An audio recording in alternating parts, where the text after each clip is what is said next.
Charles Michel, président du Conseil européen et notre invité exceptionnel sur TV5 Monde. Bonjour Monsieur le Président. Bonjour.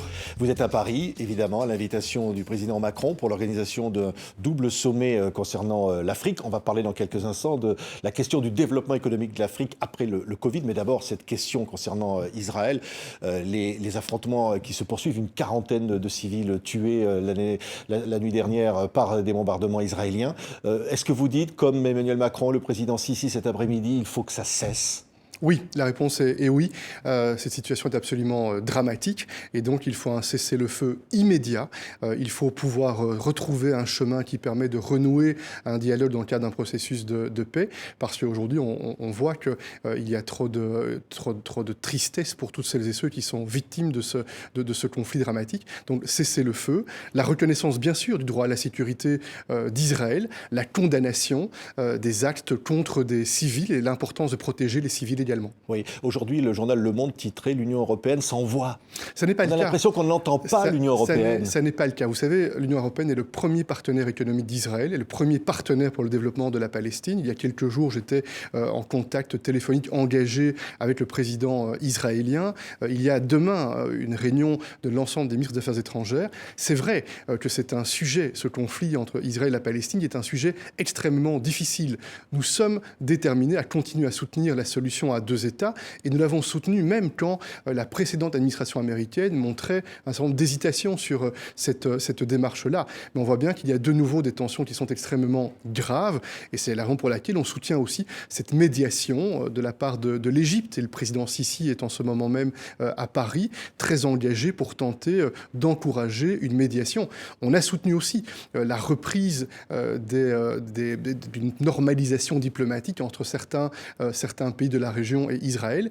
Je rencontrais la semaine passée également le roi de Jordanie à Bruxelles. Donc ça pour vous indiquer que l'Union européenne n'est peut-être pas celle qui fait le plus de tambours et de trompettes, mais nous sommes engagés dans les coulisses diplomatiques pour soutenir un cessez-le-feu et pour soutenir une capacité de faire réussir cette médiation égyptienne. Mais est-ce qu'on a la possibilité d'imposer cette paix, cette cessation du feu aujourd'hui, Monsieur le Président? Est-ce qu'on n'a pas trop, j'allais dire, pas assez condamné la colonisation israélienne, peut-être pas assez soutenu Mahmoud Abbas, peut-être? Vous savez, la communauté internationale, depuis des années, a multiplié les résolutions, les déclarations, les communications. Ce qui compte, c'est une volonté de celles et ceux qui sont les acteurs de ce conflit d'une part, une volonté des partenaires dans la région et au-delà d'être engagés pour une solution.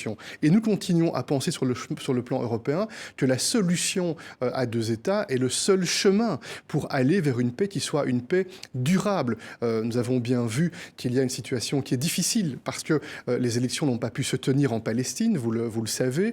Il y a aussi une solution politique qui est compliquée, ou une situation politique qui est compliquée en Israël après des élections à nouveau et un gouvernement qui n'est pas encore formé. Donc tout ça sont des ingrédients qui suscitent des préoccupations. Et c'est la raison pour laquelle nous pensons qu'il est indispensable maintenant de décider un cessez-le-feu, de respecter un cessez-le-feu et de donner toutes les chances à cette médiation égyptienne pour tenter de la faire réussir. Un mot quand même sur le bombardement de ce bâtiment qui abritait des médias par Israël. Condamnation. C'est choquant et je condamne chaque fois qu'il y a des attaques qui visent ou qui touchent des civils. Et c'est la raison pour laquelle, lorsque j'ai parlé au président Rivlin, j'ai insisté sur cette importance, dans le cadre d'un conflit tel que celui-là, de protéger les vies civiles. Oui, le FMI estime que l'Afrique subsaharienne va avoir besoin de 350 milliards d'euros d'aide d'ici 2025. Certains pays peuvent se trouver en situation de cessation de paiement après le Covid, n'ont pas bénéficié de cette manne extraordinaire, de ces 16 000 milliards de dollars que les pays dits riches ont insufflé dans leur économie pour faire face à la crise économique. L'Afrique a été délaissée. C'est ce que vous allez dire à l'occasion de ce sommet pour le développement économique de l'Afrique demain? Moi, j'ai une conviction, c'est que cette crise du Covid-19 est un choc pour le monde, c'est aussi un choc pour l'Afrique, et un choc douloureux pour l'Afrique sur le plan économique, sur le plan social, mais ça peut aussi être une chance et une occasion unique, parce qu'il y a, je pense, tous les ingrédients qui sont réunis avec une génération de leaders africains, de leaders européens, qui veut se tourner vers l'avenir, et je pense que l'on peut bâtir une nouvelle alliance Europe-Afrique. On a intérêt, Africains et Européens, à ce que l'autre se porte bien sur le plan économique, sur le plan social, à ce qu'il y ait la stabilité des institutions qui sont robustes. Et le sommet ici à Paris est une occasion de structurer le cadre au départ duquel nous allons travailler ensemble. Il faut des financements, il faut de l'argent public. Et cet argent est possible. Oui, L'Europe peut... et d'ailleurs, l'Europe, d'une part, va augmenter son soutien pour le développement de l'Afrique, passant de 20 à 29 milliards pour la prochaine période. Le FMI, nous l'encourageons à mettre en place ces droits de tirage spéciaux additionnels pour apporter des moyens supplémentaires. Et puis surtout, il faut voir comment on peut plus et mieux mobiliser le secteur privé. Parce qu'on sait bien que l'argent public, ça ne suffira pas. On a besoin que les entreprises privées en Europe, en Afrique, soient mobilisées. Et ça, c'est le sens de ce qu'on appelle les financements innovants, avec par exemple la Banque européenne d'investissement, la Banque africaine de développement. Je donne un exemple. On sait que pour les entreprises européennes, souvent, il y a une hésitation à investir dans certains pays en Afrique à cause du risque politique. Essayons de mettre en place des mécanismes qui visent à davantage partager le risque, aussi le risque politique. Essayons aussi de faire ce qu'on a fait en Europe ces dernières années avec le fonds dit Jean-Claude Juncker, c'est-à-dire aller chercher un effet de levier afin que chaque euro public qui est mobilisé aille soutenir la mobilisation de beaucoup d'argent privé. Oui, le poids de la dette est là. C'est vrai. Comment on peut alléger pour certains pays? C'est pratiquement insupportable aujourd'hui. C'est vrai, et c'est pour ça qu'il y a un débat qui ne peut pas être un tabou, c'est la restructuration des dettes. Il faut regarder pays par pays comment on peut mettre en place à la fois des programmes de gouvernance, des programmes de réforme pour essayer d'élargir les assiettes fiscales, de faire en sorte que l'assise de l'économie réelle soit plus large et puisse contribuer à la capacité de l'État à agir sur le plan économique, sur le plan social. Mais il faut aussi que les créanciers public et privé, et ça suppose de s'entendre sur ce qu'est une dette publique, ce qu'est une dette privée, et que toute la communauté internationale soit mobilisée. Et là encore, c'est l'Union européenne qui est au rendez-vous et qui porte ce sujet à l'agenda international. À côté de la Chine, parce que la Chine est dans le jeu de manière très, très importante. Beaucoup de pays sont endettés vis-à-vis de la Chine. Et c'est pour ça qu'il faut de la transparence, parce que la transparence est la clé pour la confiance. Et on sait qu'il y a un certain nombre de pays africains qui ont sur leurs épaules un poids d'une dette qui est lourde, mais à l'égard de la Chine davantage qu'à l'égard de pays européens. Et c'est pour ça que cette exigence de transparence, de clarté, la situation pays par pays, elle est nécessaire pour voir comment on peut agir pour à la fois restructurer des dettes, voir au cas par cas quelles sont les capacités d'action, pour libérer la capacité pour les gouvernements africains de disposer des moyens nécessaires pour l'action sociale, pour l'action économique. Oui, Emmanuel Macron, en convoquant ce sommet, a dit tout ce qu'on a fait jusqu'ici, ça ne marche plus. Il faut aller plus loin. Il a dit il faut un New Deal.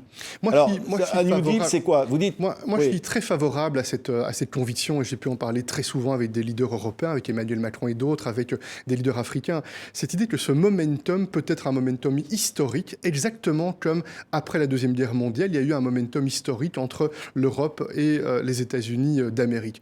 Et je pense que si les Européens et les Africains, ensemble, ont décidé un grand pacte, une grande alliance, cette idée que l'on injecte des moyens financiers public et on encourage les investissements privés. On fait des réformes pour accélérer les processus. Aussi en Europe, c'est pas seulement des réformes de gouvernance que l'on demande à nos amis africains. C'est aussi en Europe se demander comment on peut faciliter, accélérer les processus et rentrer dans le cadre des priorités africaines. Les Africains ont décidé à juste titre de mettre en place une grande zone de libre-échange. On peut soutenir des efforts d'intégration économique.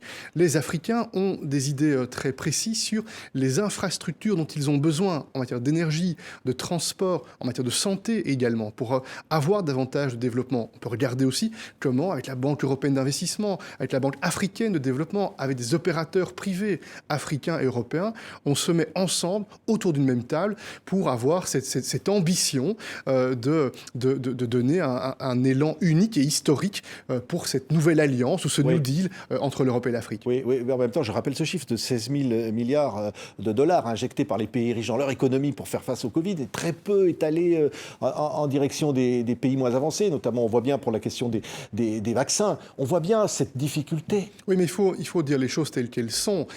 S'il y a bien une région dans le monde qui, depuis le premier jour de la crise, a montré sa solidarité avec les pays en développement et notamment avec l'Afrique, c'est l'Union européenne. C'est l'Union européenne qui a initié ce mécanisme COVAX pour faire en sorte qu'il y ait des doses qui puissent être mobilisées, notamment vers les pays africains. Nous sommes le premier contributeur, 2,5 milliards milliards ont déjà été engagés par l'Union européenne. C'est l'Union européenne qui est la seule démocratie à avoir décidé de maintenir ces chaînes d'approvisionnement et notamment les exportations de vaccins. D'ailleurs, certains Européens n'ont pas bien compris pourquoi on a continué à exporter des vaccins qui étaient produits en Europe. Et c'est l'Union européenne, depuis plusieurs semaines maintenant, qui a concrètement travaillé avec des pays africains pour développer des capacités pharmaceutiques en Afrique. J'étais il y a peu de temps au Rwanda, au Kenya, par exemple. Je parlais avec le président du Sénégal, M. Macky Sall, il y a quelques semaines, pour identifier avec eux comment, dans des projets très concrets, on peut développer des partenariats sur la propriété intellectuelle pour les vaccins, des partenariats sur le transfert de technologies. C'est l'intérêt de l'Afrique, mais c'est aussi l'intérêt de l'Europe de diversifier nos relations sur le terrain de l'approvisionnement pharmaceutique.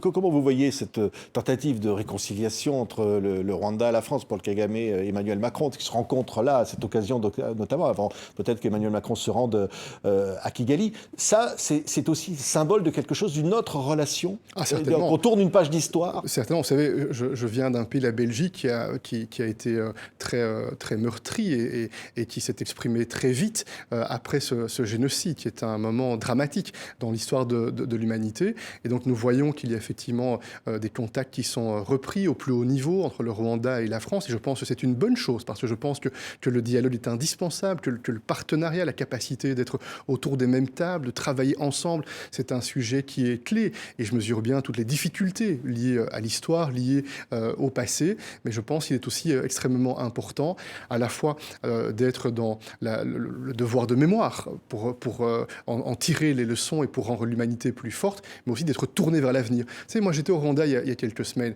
J'ai été impressionné de rencontrer des jeunes femmes, des jeunes hommes qui lancent des start-up dans le domaine digital, dans le domaine du changement climatique. Il y a donc en Afrique une vitalité, et je pense que les Européens regardent l'Afrique avec un nouveau regard. Je pense qu'on doit voir l'Afrique pas seulement sous la question des conflits qui, c'est vrai, existent à certains endroits. On voit dans le Sahel, on voit le Sahel qui tente de s'en sortir, le Burkina Faso déstabilisé. Et nous devons être lucides. Il y a des conflits, il y a des instabilités, certainement, mais il y a aussi un potentiel, il y a une énergie, il y a de la vitalité.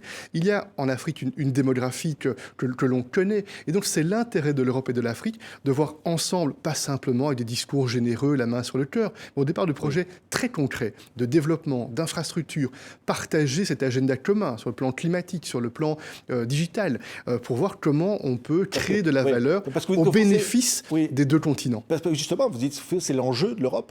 C'est l'enjeu pour l'Europe. L'Afrique est un enjeu pour l'Europe. Certainement, ça fait de nombreuses années que je suis très convaincu que l'avenir de l'Europe, il est intrinsèquement lié à l'avenir de l'Afrique. On peut parfois ne pas aimer cela en Europe. On peut parfois faire semblant que l'on ne comprend pas ou que l'on ne voit pas.